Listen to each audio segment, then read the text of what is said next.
Iran के दारुल हुकूमत Tehran में एक बार फिर धमाकों की आवाजें सुनी गईं। ईरानी मीडिया के मुताबिक धमाके तेहरान के मगरबी इलाके में सुने गए।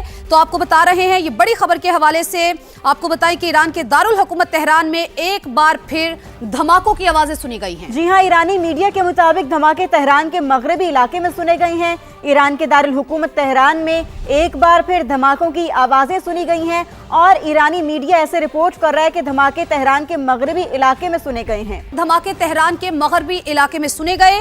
तो आपको बता रहे हैं, ये बड़ी खबर के हवाले से आपको बताएं कि ईरान के दारुल हुकूमत तेहरान में एक बार फिर धमाकों की आवाजें सुनी गई हैं। जी हां, ईरानी मीडिया के मुताबिक धमाके तेहरान के मगरबी इलाके में सुने गए हैं। ईरान के दारुल हुकूमत तेहरान में एक बार फिर धमाकों की आवाजें सुनी गई हैं और ईरानी मीडिया ऐसे रिपोर्ट कर रहा है कि धमाके तेहरान के मगरबी इलाके में सुने गए हैं। जंग के शोलों ने मशरिक वुस्ता को लपेट में ले लिया। खित्ते में अमरीकी तंसीबात पर ईरान के वार। रियाज में अमरीकी सिफारत खाने पर ड्रोन हमला। धमाकों के बाद आग भड़क उठी। सऊदी वजारत दिफा के मुताबिक सिफारत खाने की इमारत जुज़वी मुतासिर, जानी नुकसान नहीं हुआ। सऊदी वजारत खारजा ने कहा कि जारहियत का जवाब देने का इख्तियार है। अमरीकी सदर ट्रंप का तेहरान को भरपूर जवाब देने का ऐलान। सोशल मीडिया बयान में कहा, जिम्मेदारों को नताइज भुगतना होंगे। ईरान के खिलाफ अमरीका इसराइल की जारहियत। मशरिक़ वुस्ता जंग के शोलों की लपेट में। खित्ते में अमरीकी तंसीबात पर ईरान के वार। रियाद में अमरीकी सिफारत खाने पर ड्रोन हमला। धमाकों के बाद आग भड़क उठी। डिप्लोमेटिक क्वार्टर्स में भी 2 धमाके हुए। सऊदी वजारत दिफा के मुताबिक इमारत को जुज़वी नुकसान पहुंचा। हमले में कोई जानी नुकसान नहीं हुआ। रियाज और खर्च की जानिब बढ़ने वाले 8 ड्रोन्स भी मार गिराए गए। रियाज सिफारत खाने को निशाना बनाने पर सदर ट्रंप हवास बाख्ता, ईरान को भरपूर जवाब देने का ऐलान कर दिया। सोशल मीडिया पर बयान में कहा, जिम्मेदारों को नताइज भुगतना होंगे। सऊदी वजारत खारजा की भी हमले की मजम्मत। कहा, अपने दिफा और मफादात के तहफ़्फ़ुज़ का हक महफूज रखते हैं। जारहियत का जवाब देने का इख्तियार हासिल है।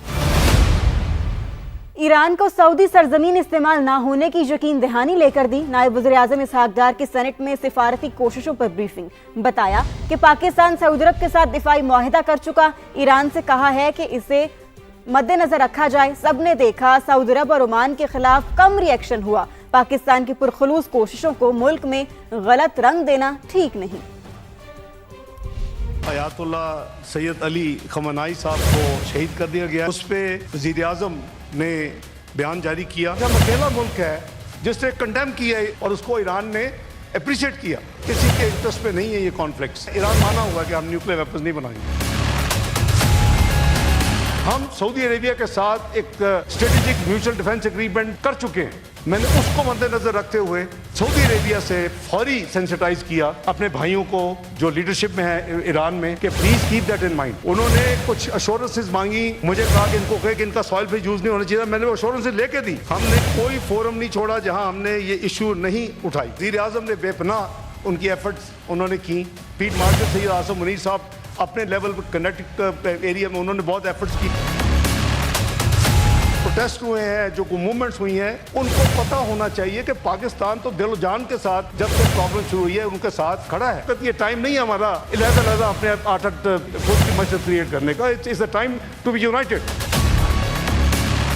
प्राइम साहब से डिस्कस हुआ है। एक प्लान ये किया गया है कि दोनों हाउसेस के तमाम पार्लिमानी लीडर, दोनों हाउसेस के honourable leader of the opposition, इनको तफसील से ब्रीफिंग दिलवानी। एक तो हॉट ऑफिस ब्रीफिंग देगा और वो इससे बियॉन्ड भी जाएगा। इन कैमरा ही होगी जी, जाहिर है कि इट इज वेरी सेंसिटिव। और मैं ये भी कोशिश कर रहा हूँ कि टू प्रिसाइज जो किनेटिक जो ऑपरेशन हो रहे हैं वो उसके हवाले से, क्योंकि हम अफगानिस्तान भी टच कर लेंगे। अमेरिकी सदर डोनाल्ड ट्रंप ने दावा किया है कि ईरान बातचीत करना चाहता है, मगर बहुत देर हो चुकी, अब बातचीत नहीं होगी। सोशल मीडिया पर पैगाम में अमेरिकी सदर ने कहा, ईरान की एयरफोर्स, नेवी और क़यादत खत्म हो गई। अमेरिकी अखबार को इंटरव्यू में सदर ट्रंप ने कहा, ईरान के साथ तनाज़ा चंद दिनों या हफ्तों तक जारी रह सकता है।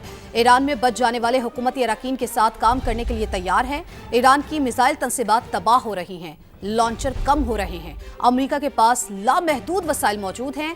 अमेरिकी दिफाई कंपनियां तेजी से ऐसे हथियार तैयार कर रही हैं जो हमें दरकार है।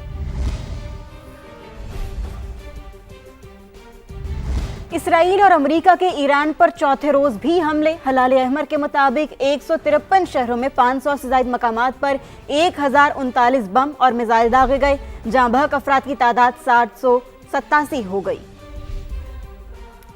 अमेरिका और इसराइल के मुश्तरका हमले जारी। ईरानी दारुल हुकूमत तेहरान आज भी धमाकों से गूंजता रहा। ईरानी हिलाल अहमर के मुताबिक 4 दिन में 153 शहरों में 504 मकामात को निशाना बनाया गया। 1039 बम और मिसाइल गिराए गए। फिजाई हमलों में जाँ बहक अफराद की तादाद 787 हो गई। सहूनी फौज का तेहरान में सदारती ऑफिस पर हमले का दावा। सुप्रीम नेशनल सिक्योरिटी काउंसिल के दफ्तर पर भी बमबारी की गई। इसराइली तैयारों ने अस्करी ट्रेनिंग सेंटर को भी निशाना बनाया। ईरान के शहर हमदान में रिहायशी इमारतों पर बमबारी की गई। आलमी तवानाई एजेंसी की ईरान के नतंज एटमी मरकज को नुकसान पहुँचने की तस्दीक। बमबारी से एटमी मरकज के दाखिली रास्तों को नुकसान पहुँचा। IAEA के मुताबिक ताबकारी के कोई आसार नहीं मिले। एटमी तंसीबात पर हमलों के बाद सैटेलाइट तस्वीर भी सामने आ गयी। ईरान पर अभी मजीद सख्त हमले होंगे। जमीनी फौज भेजने का फिलहाल कोई इरादा नहीं। अमेरिकी वजीर खारजा मार्को रूबियो की गुफ्तगू। कहा, ईरान को किसी सूरत जौहरी हथियार हासिल नहीं करने देंगे। ईरान ने खलीजी रियासतों में 100 से ज्यादा मिसाइल फायर किए, होटल्स और इमारतों को निशाना बनाया। अहम ईरानी मिसाइल सलाहियतों को खत्म करना चाहते हैं। ऑपरेशन का मकसद ईरान को उन हथियारों से महरूम करना है जो हमारे लिए खतरा हैं। मार्को रूबियो ने कहा कि जंग के फैसले से कांग्रेस को आगाह करना लाजिम नहीं। कांग्रेस अरकान चाहें तो वोट दे सकते हैं। सरेंडर नहीं करेंगे, अपनी खुद मुख्तारी का हर सूरत दिफा करेंगे, ईरान का ऐलान। अक़वाम मुत्तहिदा में ईरानी मंदूब ने वाज़ेह किया, पुरअमन जौहरी टेक्नोलॉजी का हुसूल जारी रहेगा।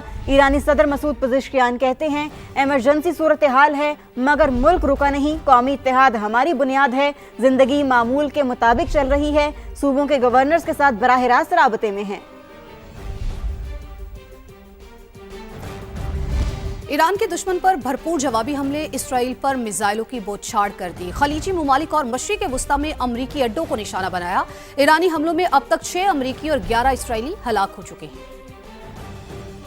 दुश्मन ईरानी मिसाइलों का निशाना। इसराइल का आयरन डोम भी हमले रोकने में नाकाम। तल अबीब, हैफा और यरूशलेम में धमाके। इसराइली शहर पीता तिकवा के वस्त में मिसाइल गिरा। खलीजी ममालिक और मशरिक़ वस्ता में अमरीकी अड्डों पर मिसाइलों की बौछार। कतर, उर्दन, कुवैत पर बैलिस्टिक मिसाइल और ड्रोन दागे गए। कतरी वजारत खारिजा के तर्जुमान का कहना है, अपनी हुदूद में दाखिल होने वाले ईरानी तैयारे मार गिराए। बहरीन में अमरीकी अड्डे पर 20 ड्रोन से हमला। मनामा में धमाके। मुत्तहदा अरब अमारात की अल-फुजैरा बंदरगाह पर ड्रोन का मलबा गिरने से आतिशज़दगी। कुवैत में अमरीकी सिफारतखाना अगले नोटिस तक बंद कर दिया गया। ईरानी हमलों से मशरिक़ वस्ता में अमरीकी कंपनी अमेज़न के 3 डेटा सेंटर्स तबाह हो गए। ईरान के शहर मेनाब में स्कूल पर हमले में शहीद 160 बच्चियों की नमाज जनाजा अदा कर दी गई।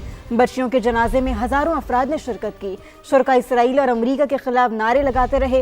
हफ्ते की सुबह इसराइल ने मेनाब में प्राइमरी स्कूल पर बमबारी की थी, जिससे 160 बच्चियों समेत 165 अफराद शहीद हुए थे।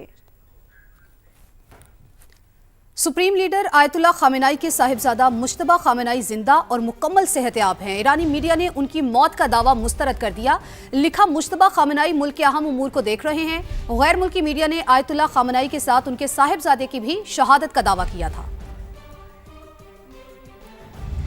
ईरानी सुप्रीम लीडर को निशाना बनाने के लिए ट्रैफिक कैमरों को हैक करने का इंकशाफ। बरतानवी अखबार फाइनेंशियल टाइम्स की रिपोर्ट के मुताबिक इसराइली इंटेलिजेंस ने बरसों से ईरान के ट्रैफिक कैमरों को हैक किए रखा था। उनके जरिए खामनाई और उनकी मुहाफिजों की नकलो हरकत पर नजर रखी गई। इसराइली इंटेलिजेंस इदारे बरसों तक मालूमात इकट्ठी करते रहे। ऐसे मखसूस इजलास की निशानदेही की गई जहां खामनाई शिरकत करने वाले थे। आला सतह के इजलास की रिपोर्ट मिलने पर हमले का मौका मिल गया। अमेरिकी सदर डोनाल्ड ट्रंप ने फ्लोरिडा में अपने घर से ईरान पर हमलों की निगरानी की। व्हाइट हाउस ने वॉर रूम की तस्वीर जारी कर दी हैं। इस मौके पर सदर ट्रंप के चीफ ऑफ स्टाफ, CIA के डायरेक्टर और वजीर दिफा पीट हेग्सेथ भी मौजूद थे। हसास मकाम पर चीफ ऑफ स्टाफ के हाथ पर बंधी डिवाइस पर सवालात उठ गए। व्हाइट हाउस ने वजाहत की है कि यह घड़ी नहीं बल्कि हेल्थ मॉनिटर है। BBC के मुताबिक सदर ट्रंप ने वेनेजुएला के सदर मादुरो की गिरफ्तारी के ऑपरेशन को भी इसी वॉर रूम से मॉनिटर किया था।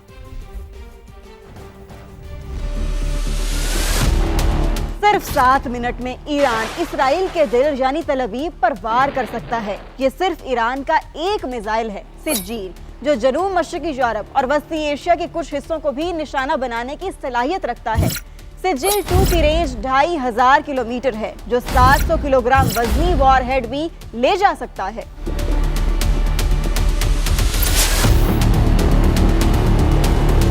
ईरान की दिफाई सलाहियत पर नजर दौड़ाएं तो मशरिक वस्ता में बैलिस्टिक मिसाइल का सबसे बड़ा जखीरा ईरान के पास मौजूद है, इंतहाई मुहलिक।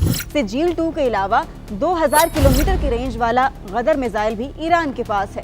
परम शहर मिसाइल 2000 किलोमीटर तक दुश्मन को निशाना बनाता है और इमाद मिसाइल भी 1700 किलोमीटर तक हदफ के पर खच्चे उड़ा सकता है। इसके अलावा 1300 किलोमीटर की रेंज वाला शहाब 3 और 1350 किलोमीटर की रेंज वाला वहेजा मिसाइल भी ईरान के पास मौजूद है।